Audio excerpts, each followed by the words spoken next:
Well, watch out and about today, and got on the scooter and rode across town. About, what was it, 30 minutes. A bit of drama on the way because actually had a flat tyre on the rear on the scooter going along, and all of a sudden it's like, hang on a minute, what's going on here? So, cut story short, managed to find a little local bike repair centre. I say centre, it was two blokes on a hammock. Just around the corner. Yeah, two blokes on a hammock with a compressor, literally at the side of the road.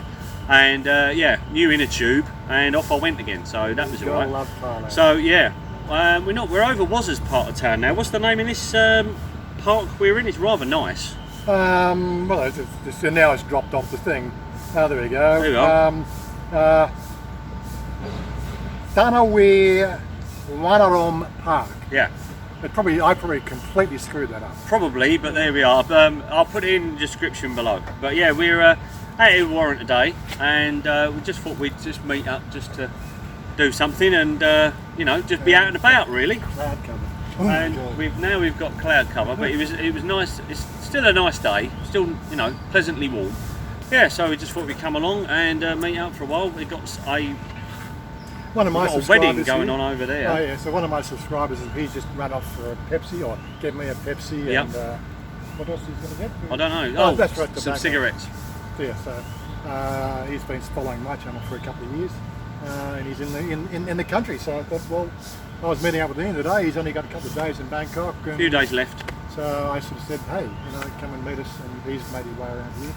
Yep, we've got there's a wedding photographer going on over there. Rather going on, and yeah, it's Farang and the girls. I'm saying the girl's probably maybe 25 years old. Maybe. And he's a That's good. got to be 60, 70. 65 easy. People get on my case about the 23 years difference between me and Shona, but quite honestly, you know, that's just too much. There's a bit of a gap there, isn't there? There is a bit of a gap. There is a bit of a gap there. Could be the grandfather, you never know. Hopefully that's the grandfather. Anyway, look, age here in Thailand means nothing, you know. And quite frankly, if you can win one, at least this guy looks like he's not a typical Farang Westerner. Doesn't seem to be supporting the typical extra belly like me. You know, I've got to do something about this. He's got to get up now. He's got enough. So he's up at his walking frame. Right, we're watching the wedding photographer Anyway, going that's through not his what we're here paces. to talk about. But yeah, no, we just thought we'd meet up and just talk about random things, really. Yeah, there's just a few observations on things while we're out here, or while I've been out here, really. Just, you know, various stuffs, really. Random things in Thailand. So like things that I don't want to get into like a Westerner viewpoint of having a rant at Thailand and everything else, but a few crazy things when you're out here. You go in a 7-Eleven, you get a drink. Yeah. This is just random things. So you get a drink, and you're not a 3-year-old, so unless it's a certain drink like that or some other things, you don't need a straw for everything. But it's the fact of when you're in a 7-Eleven, the staff are pre-programmed, so you bought a 2 or a 5 litre bottle of water. You don't need 5 straws with it. This is like out of a big bottle with a straw anyway. Exactly. You get given a big bottle of drink, whatever it is, especially the water, which is a favourite for us Westerners to buy out here, is the big bottles of water. But you'll get a big bottle of water and 5 straws, and you think, what? You imagine we're all going to sit around this big bottle and be out of a straw, out of a 5 litre bottle.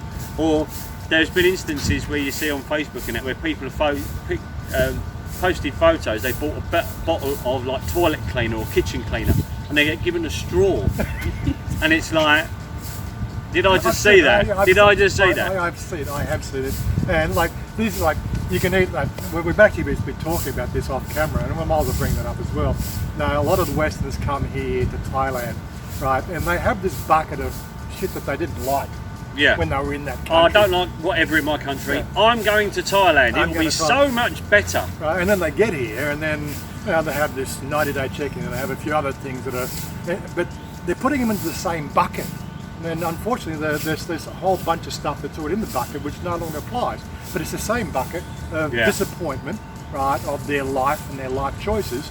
right? And Thailand, after it gets tiring, and they soon run off and start.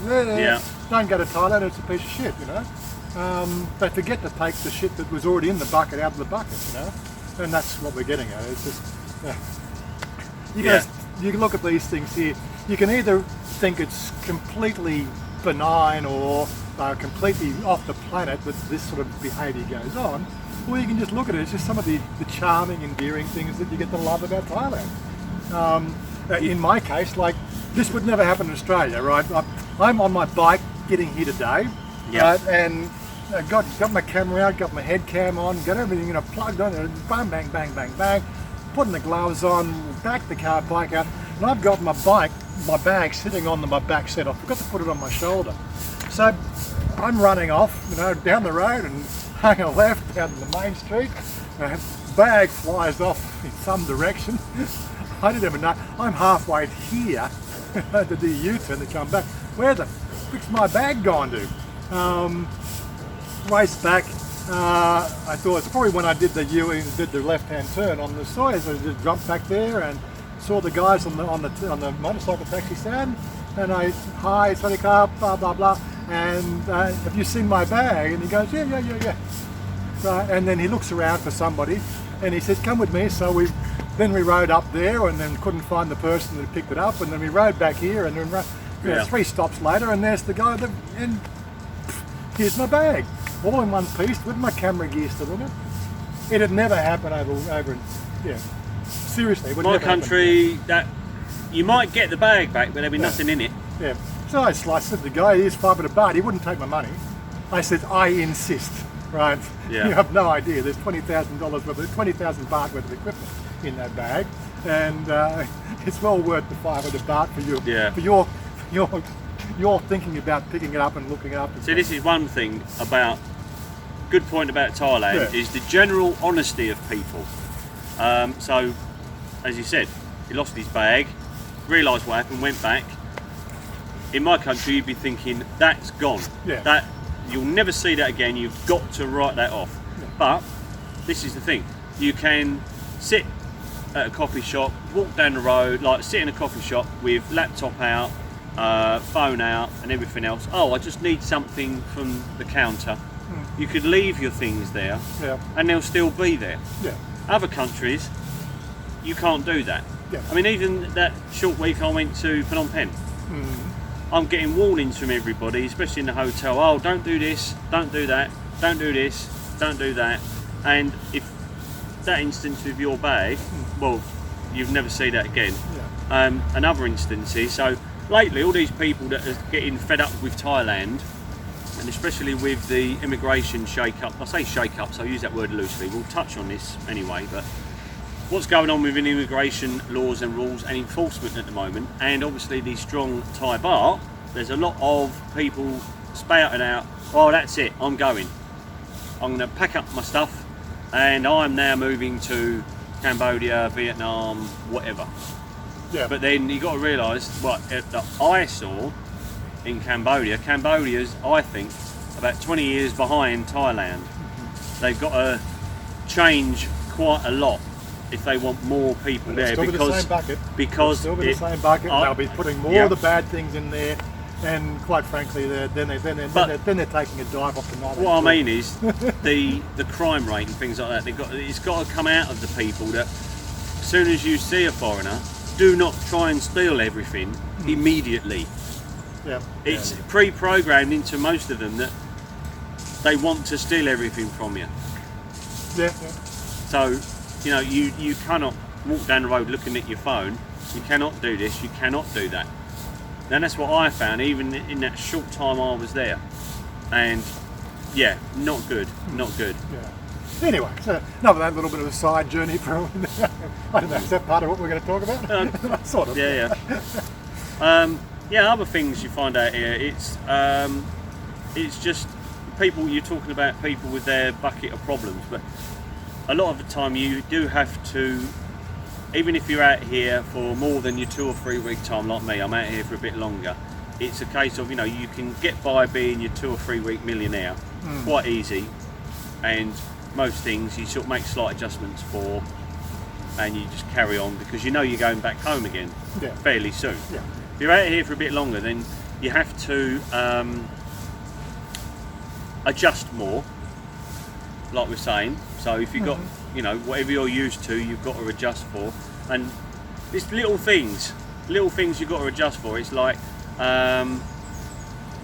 if you're out somewhere, in my country, I don't know about Australia, but in my country, if somewhere sells food or drink, like a coffee shop or a cafe or like a proper restaurant or anywhere like that, or even a supermarket, big supermarket, would have a toilet, because there will be customers there and people there. Yeah. Little things you have to adjust for. Here, you'll have, even in like a shopping centre, and it'll have one floor dedicated to all the food court and all the restaurants. The toilet will probably be 3 floors up, or it won't be on that floor. You have to go out of the restaurant, so leave your friends or your girlfriend or whoever, and then go walking off somewhere because the toilet isn't there. It's like at the BTS stations. Some of them you can find a toilet, but it's like, where are all the toilets? Yeah. You know, it's little things like this. So especially if you're the type that needs a toilet a lot, then watch out. But it's little things like that, isn't it? Where's the access ramps for the you know, people who have, you know, mobility problems? Yeah, that's another thing out here. If you're coming out here and you've either got, well, if you're disabled and in a wheelchair or a mobility scooter, or even if you've got a limp or anything like that, then just watch out when you're out here, because nowhere, maybe some of the shinier places in Nana and obviously the shopping centres, but on the Sukhumvit Road there, you know, the big shiny places. But generally around here there is no compensation and no regard for anybody who's got any type of walking impairment. And then of course I've seen some places that have a 45-degree slope, Yeah. which is their access ramp. Who in a wheelchair can go up a 45-degree Even slope? on some of these mobility scooters would struggle with that. So but yeah. the thought's there, but they really just haven't really looked at it yet. But it's again, you can either take that as an endearing quality, or you can sort of add that to your... You either look, laugh and think, right, okay, this is Thailand. It's that old adage comes out all the time, doesn't it? Yeah, this is Thailand. Yeah. You know, it comes out in nearly everything you can think of, but yeah, you know, it comes out a lot, doesn't it? So you managed to find some tobacco, did you? Yes and no. Yes and no. I asked the guy where I could buy some, and he just take one of mine. That's Well, that relieves the short-term problem, but going on, you want your own in your pocket. That's all right. No, it was a nice gesture. I mean, Well, there's some ways that they cigarette could- cost him more than he made on our 2 talks. Yeah. So the little things here in Thailand are what make it so good. And again, like that photo, like there's a photo I took yesterday on Mother's Day. You know, it was just a comical photo of this thing about Bike for Mum, because it was the Queen's birthday yesterday, and they have this thing here called Bike for Mum. And so there was a bike there, it was a rickshaw, a push bike rickshaw, and so I got on the front thing, we didn't have a seat, Mother's in the back, and Yeah. people love that photo. It's just crazy stuff. I also heard that, I'm not sure if it's true, that yesterday all mothers, they would get free food at the restaurant. Well, the bill came to 1,500 baht, and I had 6 people there, so I thought it was quite within reason. You know, I don't know whether it was free. I didn't even look at the bill. I just, you know. I heard that mothers would get free food. I was actually out when they asked for check-in or the check-down. I was out taking photos of Sonia, and then Mother called Sonia and says, "The bill's here," and she paid it. And then when we came in, I just gave Mother the money that she paid. I didn't look at the bill. I said, you know, I can't have you pay for it. But yeah, you know, I was the one who was shouting them at the dinner. Mother and Oi and Bomb, my 3 mothers. And they're always there. Mother lives with us, and Oi and Bomb, they're there from 8 a.m. till about 8 p.m. So they're the part-time mothers, you know. It's really endearing, living in this household full of women. Most people would think that's just quite weird, but hey, you know, we get along well. They understand some of my jokes. I understand some of their jokes. Yeah, yeah. You know, it's just one of those sort of things. My mother's dead, I passed away, dead, whatever. My father passed away a few years ago. I don't have mother and father. Not that I really had a mother and father before that, they were separated or divorced. And the whole of the family was pretty much estranged from each other anyway. I've got a brother and a sister, which I never talk to, and I don't even talk to my daughter. She's doing her own shit. I think they're all a bit annoyed the fact that I'm no longer having to put up with the bullshit in Australia. Maybe that's what it is. Who knows? Like we touched on the 7-Eleven staff, but sometimes I've noticed, I've had it twice now being out here on this occasion. You turn up somewhere official, like either immigration or a bank, two examples, and me, I'm the type of person that would try and find out as much as possible first to try and minimise my time and make it easy for the staff. So if you roll up and you've got a bit of knowledge, and you've got all the paperwork all ready, everything ready, and so you turn up and you put everything down. Oh yeah, I've got this form, I've got this, I've got this, I've got this, to try and make the whole process nice and easy. Well, I've had it twice now, like with the bank and the immigration service. You turn up with everything required straight away and present it straight away. They don't seem to like that, because they think, we've got one here. This bloke seems to, try and know everything. And to me, it seems they don't really like that, and they can't either sort of, fob you off, palm you off with some excuse. It's like, right, I've got to do it now. I just sometimes get that impression. I know you've said before, it's like they've got a pre-programmed set of rules they've got to follow. Yeah. And if you Deviate. give some help, that's deviated from the plan, and they don't know how to deal with it. So I've had it where they haven't lost face, but you can see they're really not happy about that. They think, how dare you come in here with a bit of knowledge? You're not Thai. Yeah. How dare you? Yeah. They don't seem to like that. I think we've had the same thing. I think we've talked about it before, like just the language. Okay, I might not have all my, proper enunciations of the Thai language, but what I know and how I speak Thai within the family, the family know that I speak a certain amount of Thai, and they work out the things that they can read between, or they can hear between the lines, of what I might pronounce incorrectly. I might have a high tone when it should be a mid-tone or whatever. But they don't care. It's just, they're not trying to pick on me. Whereas if I go out to a complete bunch of strangers, they say the same things. One, you get this look, what language is he speaking, right? No, you can't be speaking. You're a foreigner. You can't speak Thai. It's already pre-programmed in them that foreigners can't speak Thai. Whereas if they listen, right, without that preconception, they would be able to work out what we said. It's just one of those things. It's something you have to, again, it's an endearing quality. I don't stress about it. Google Translate comes and fills in the gaps, when it gets to that sort of bother. But again, just to your benefit to understand what I'm saying, I'm doing my best to try to communicate here. Right? If you don't want to play that game, then I'll go and buy my wares from that shop over there. And I quite often do that. If I don't try to get anybody offside, I don't try to have an argument with them. If they don't understand, I can buy that somewhere else. So I said, couple mark it up, and I just walk on. And then they'll see me go three stalls down and buy exactly the same thing that I'm looking at, right, for somebody who I've said exactly the same thing to, and he makes the business. Makes the sale. Yeah. And I think that's what you've got to do. You just can't get all frustrated about it.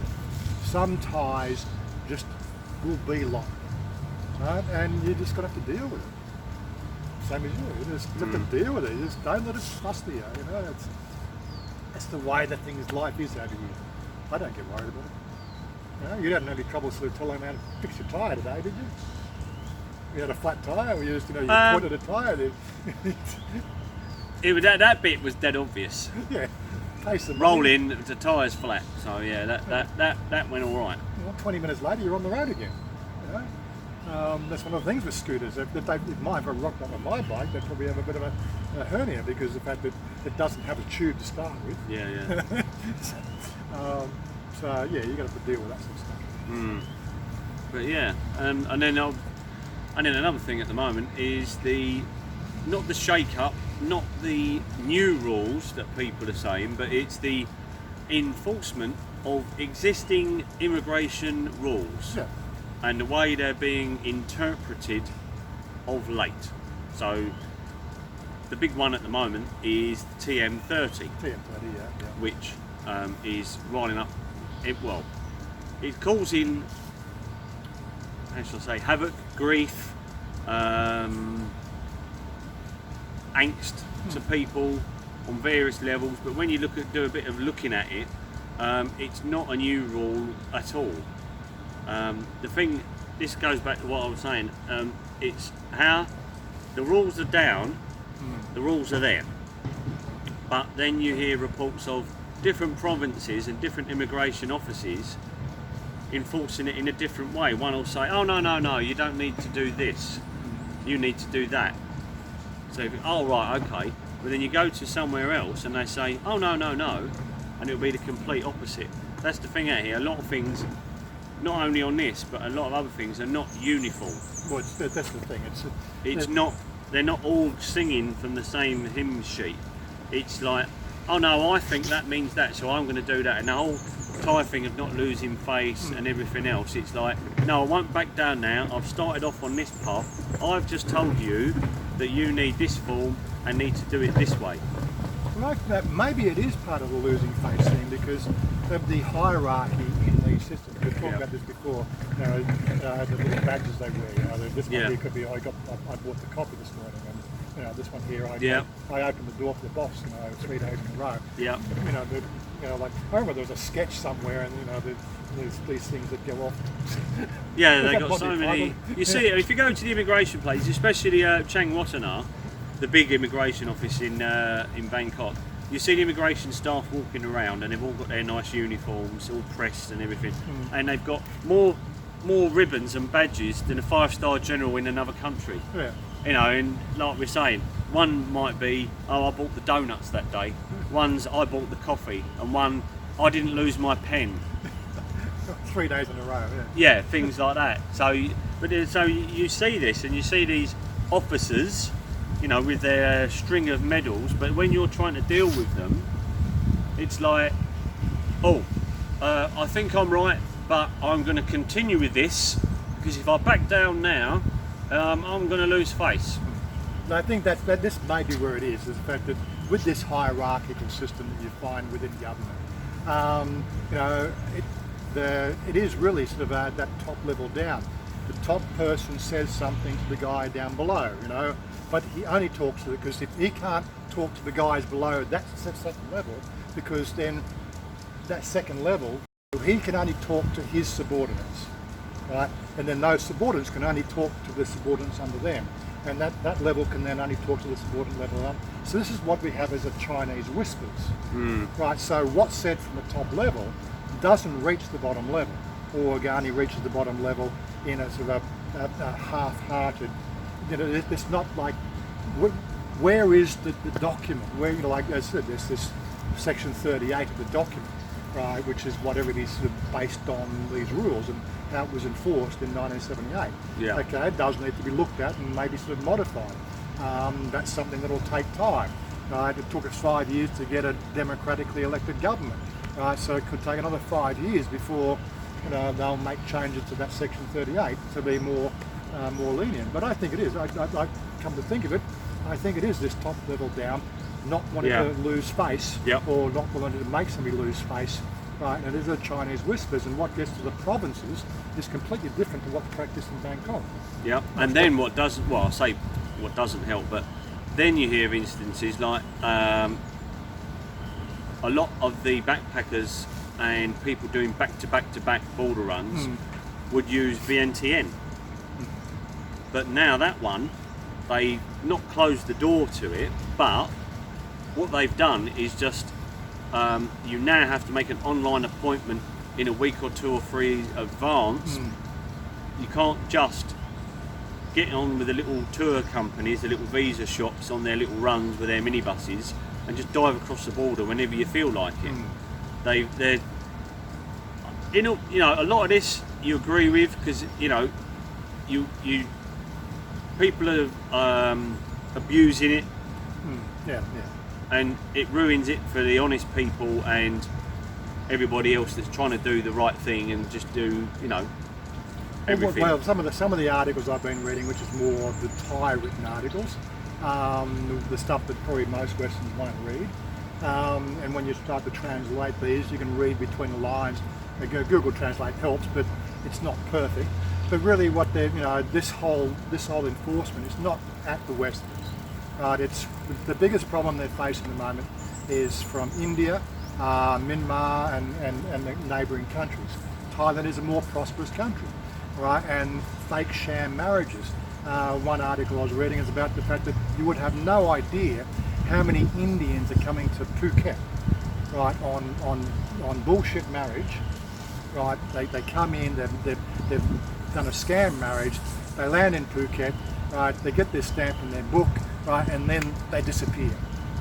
That's what's happening. Right. And that's who they're targeting with this enforcement rule, right? This is like putting it back on the Thais, the fact that you're harbouring somebody who's not supposed to be here. Now I encountered this myself, when I came permanently staying here on my visa. Okay, I had a problem when I came in through the checkout, or through the immigration at the Swanepoel there. The staff were half asleep, and even though I had the 1 year visa in my book, right, he stamped it for a 30-day visa on entry. Oh yeah, I remember you saying that. Right. And I didn't know I had to look at that. Where's the information I'm supposed to check what's in there, right? What you think that they're going to do the right thing? They're the staff that are checking your credentials in a book. It's their job to check the credentials. Yeah. Right. I don't speak even that. Then I don't speak enough Thai to know the rules. Right. I should have. Yeah. I was told that I should have looked at it. Right. Anyway, we rocked up at the immigration at Chiang Rai a month later to sort it out, because I sort of noticed it 2 weeks after being here that, hey, hold on a second, where's my, where's the thing that said, trying to make everything match up. Just checking As you do, and I'm going, hold on a second, I needed to get this sorted out. So we went back to immigration and stuck in a queue, and they fixed it all up. But at that point in time, right, they actually collared Pa, who was with us at the time, and he said, have you done your TN30? It's his house. He lives in this house. I'm staying in Pa's house. He doesn't even know he has to do that. The Thais themselves have got no clue, right? And so we're up there and sort of raising this issue. And I suppose it's good, the fact that they bring it to everybody's attention that there is a mandate that they need to follow. Yeah. Right. So I've obviously, he paid the fine. He didn't charge me because he was doing the right Thai thing. He didn't want to make me lose face. He paid the 2,000 baht fine. I think it was 1,500 baht or something. Right. He paid the fine. He didn't say more about it, but I knew what was going on. I know what form he was filling out. Right, but he sort of he dealt with it, and no problem. Because now that's just causing, it's ruffled a lot of feathers. Yeah. That was 3 years ago, before this bloody blew up, Well, so now, even at the moment, some of the big players on the Thai scene, so to speak, even people like Richard Barrow, who's been in Thailand for quite a few years, that don't know, he writes a very popular blog, and he's